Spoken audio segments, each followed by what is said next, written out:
आज अनायास प्रसाद जी की पंक्तियां स्मरण हो आई हैं।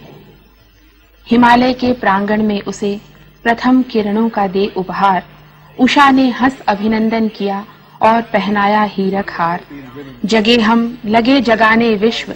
लोक में फैला फिर आलोक। व्योम तम पुंज हुआ तब नष्ट, अखिल संस्कृति हो उठी अशोक।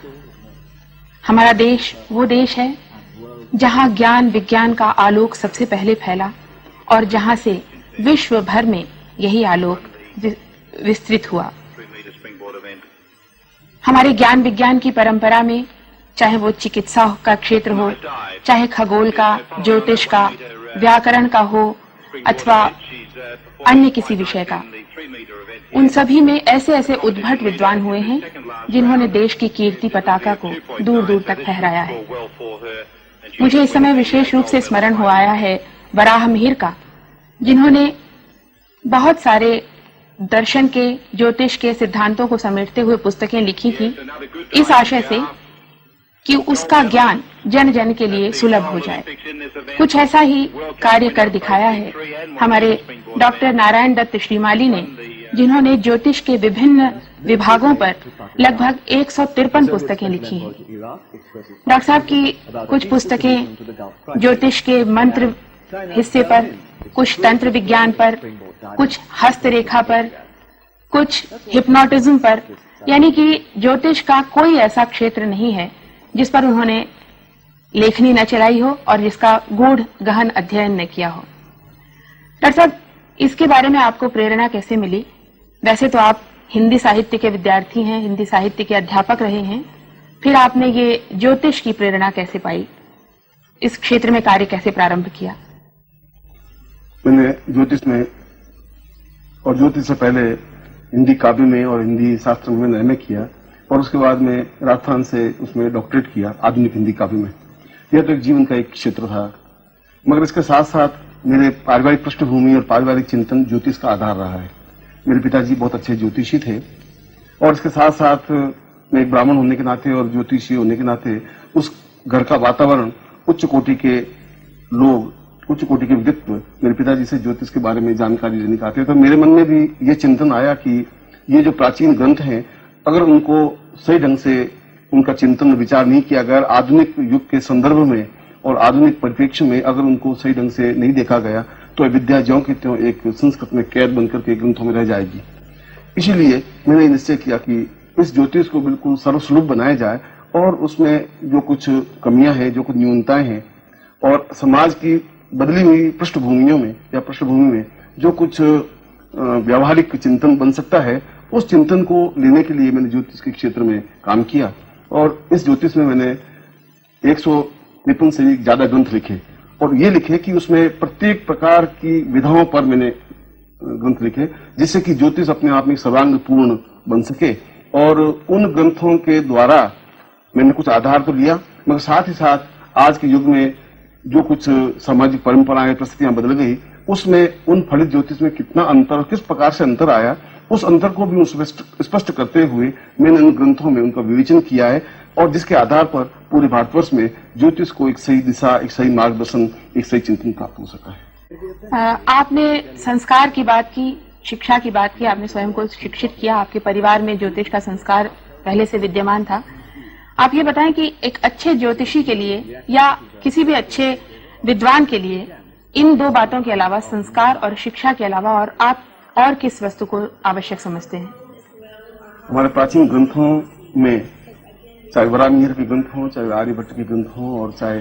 अथर्ववेद में इस चिंतन को हम देखें, उसमें स्पष्ट रूप से कहा है कि ज्योतिष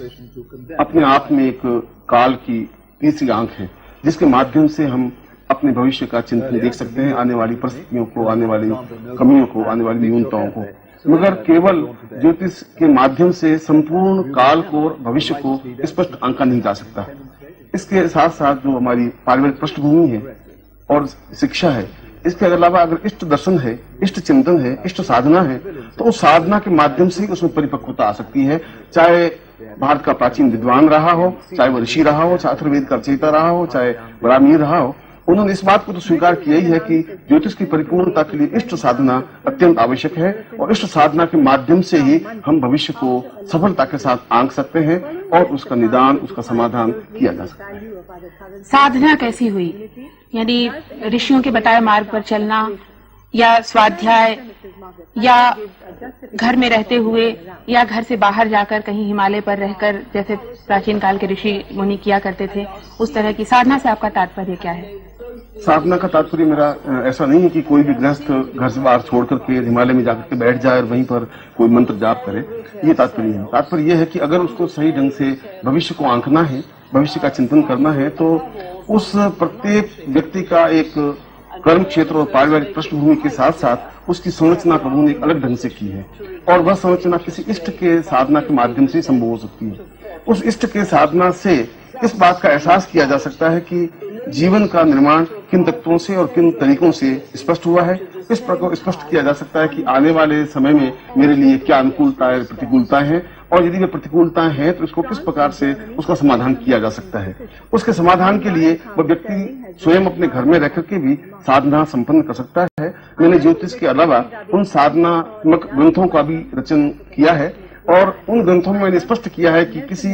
एक मामूली या सामान्य पढ़े लिखे ज्योतिषी या सामान्य ब्राह्मण के संपर्क में या उनके ऊपर आश्रित नहीं रह करके वह स्वयं अगर उस मंत्र जाप या उस साधना को पूर्णता से करे तो वह स्वयं अपने जीवन का सही दृष्टि से मार्गदर्शन प्राप्त कर सकता है और जीवन में पूर्णता अनुकूलता प्राप्त की जा सकती है। यानी ज्योतिष की भविष्यवाणियां जो हैं उनमें बजाय ये ऊपरी साधनों से उसका परिष्कार करने के, यदि व्यक्ति अपनी साधना से लगन से कुछ करना चाहे तो उसके लिए संभव हो सकता है। हमारे शास्त्रों में तो बिल्कुल स्पष्ट रूप से कहा है और गीता में बिल्कुल 2 कृष्ण ने कहा है कि ये सारा ब्रह्मांड हमारे अंदर निहित है। यदि हम अंदर चिंतन करके उस ब्रह्मांड को देखने की क्रिया संपन्न कर सकें और अंदर उतरने की क्रिया साधना के माध्यम से ही संभव है और वहां उतर करके हम भूतकाल को भी, अपने जीवन के भूतकाल को और अपने जीवन के पूरे वांग्मय के जीवन के भूतकाल को देख करके और भविष्य काल को देख सकते हैं, जिसके माध्यम से ही हम अपने जीवन का निर्माण और जीवन की रचना और जीवन की अनुकूलता और प्रतिकूलता को आंक करके उसके लिए बिल्कुल अनुकूल स्थितियां पैदा कर सकते हैं। आपने तो स्वयं ज्योतिष के हर अंग पर विवेचन किया है, लेखन भी किया है। आप ये बताएं कि आपने मंत्र और तंत्र, हस्त विज्ञान, इन सभी पर लिखा है। इनके माध्यम से आप लोक कल्याण के लिए क्या करते हैं? ज्योतिष का पूरा आधार ही लोक कल्याण है, इसलिए कि व्यक्ति अपने आप में एक, प्रत्येक व्यक्ति का एक लक्ष्य होता है, एक चिंतन होता है कि मैं जीवन के शीर्ष स्थान पर पहुंचूं और प्रत्येक व्यक्ति पहुंचना चाहता है, चाहे वह व्यक्त करे चाहे नहीं करे, मगर ये आवश्यक नहीं है कि प्रत्येक व्यक्ति शीर्ष स्थान पर पहुंचे। कुछ व्यक्ति अपने कर्मों के माध्यम से या अपने संस्कारों के माध्यम से या पारिवारिक पृष्ठभूमि के माध्यम से वह उच्च स्थान को प्राप्त कर सकता है, मगर एक सामान्य व्यक्ति अगर उच्च स्थान को प्राप्त करने की क्रिया संपन्न करे तो उसके लिए यह आवश्यक है कि इस छोटे से जीवन में वह ज्यादा से ज्यादा तेजी से और गति से उस स्थान को प्राप्त करने की कोशिश करे और वह तभी हो सकता है जब उसके आने वाली प्रतिकूल परिस्थितियों का पहले से ज्ञान हो और उन प्रतिकूल परिस्थितियों का इष्ट के माध्यम से परिमार्जन हो, तो वह उस पूरे सफर को, उस रास्ते को बहुत जल्दी पूर्णता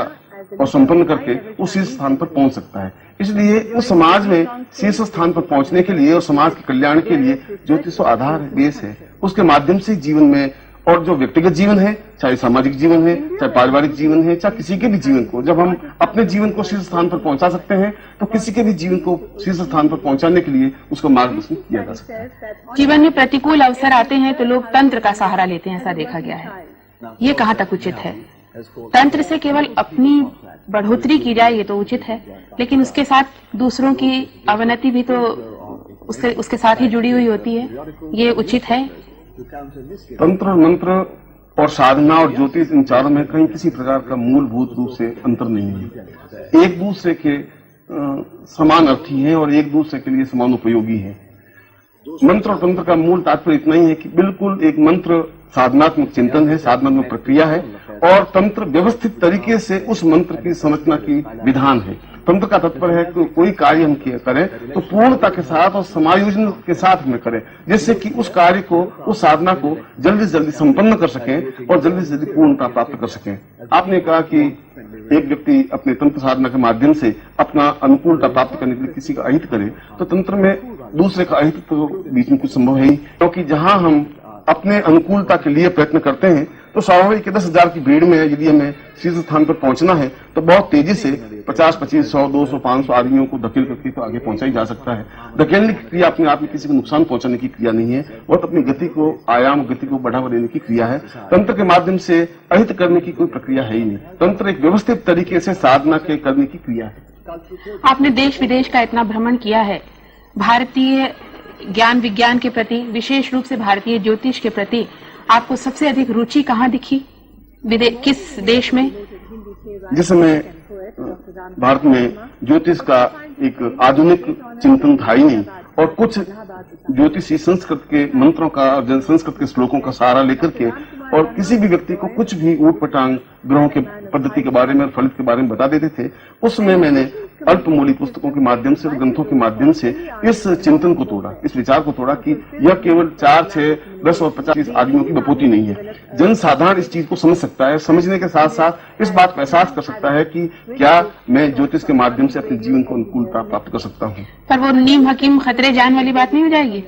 नहीं, मगर यदि उसमें रुचि है, वो इतना तो ज्ञान आज अगर कोई ज्योतिषी उस व्यक्ति कहे तुम्हारा शनि की दशा है, तुम शनि का ये ऐसा कार्य करो, तो वो कहेंगे शनि की दशा मेरे ऊपर है ही नहीं, शनि का तो क्यों, इतना तो कम से कम ज्ञान है। वह चाहे बहुत ऊंचा इलेक्ट्रिशियन नहीं बन सके मगर फ्यूज ठीक करने वाला तो कम से कम बन ही सकता है, जिसमें घर में रोशनी आ सके, प्रकाश पैदा कर सके।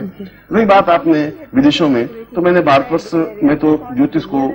और आधुनिक ज्योतिष को प्रारंभ किया ही है और शायद लाखों व्यक्तियों को ज्योतिष का ज्ञान चिंतन मेरे पुस्तकों के माध्यम से मिला ही है।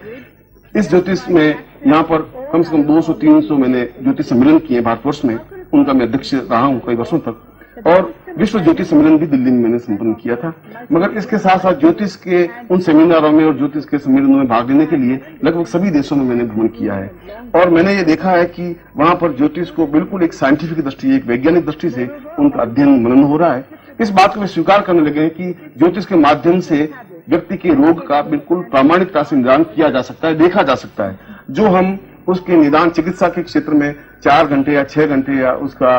निराकरण देने के लिए उस मशीनों का सहारा लेने के लिए, उपकरणों का सहारा लेने के लिए जो 10-12 घंटे लग जाते हैं, केवल हाथ के लकीरों के माध्यम से, हाथ के रंग के माध्यम से उसके बारे में तुरंत निर्णय लिए जा सकते हैं। इस प्रकार के तो शोध इस समय भी पूरे विश्व में और उन्नत देशों में हो रहे हैं। आधुनिक चिकित्सा वाले भी इसको स्वीकार करने लगे। लंदन और एसआई सोसाइटी ने इस बात को स्वीकार किया कि यदि हमें चिकित्सा में पूर्णता प्राप्त करनी है तो हमें उस पामिस्ट्री को या हस्तरेखा को आधारभूत लेना ही पड़ेगा। विश्व भर की सुख शांति के लिए आपका ये प्रयास सराहनीय है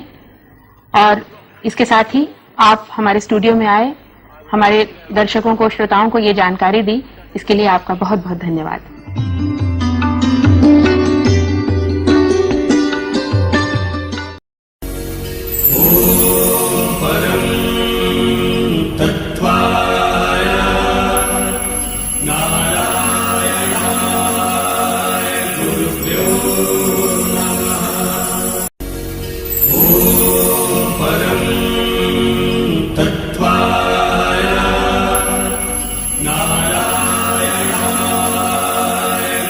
Yo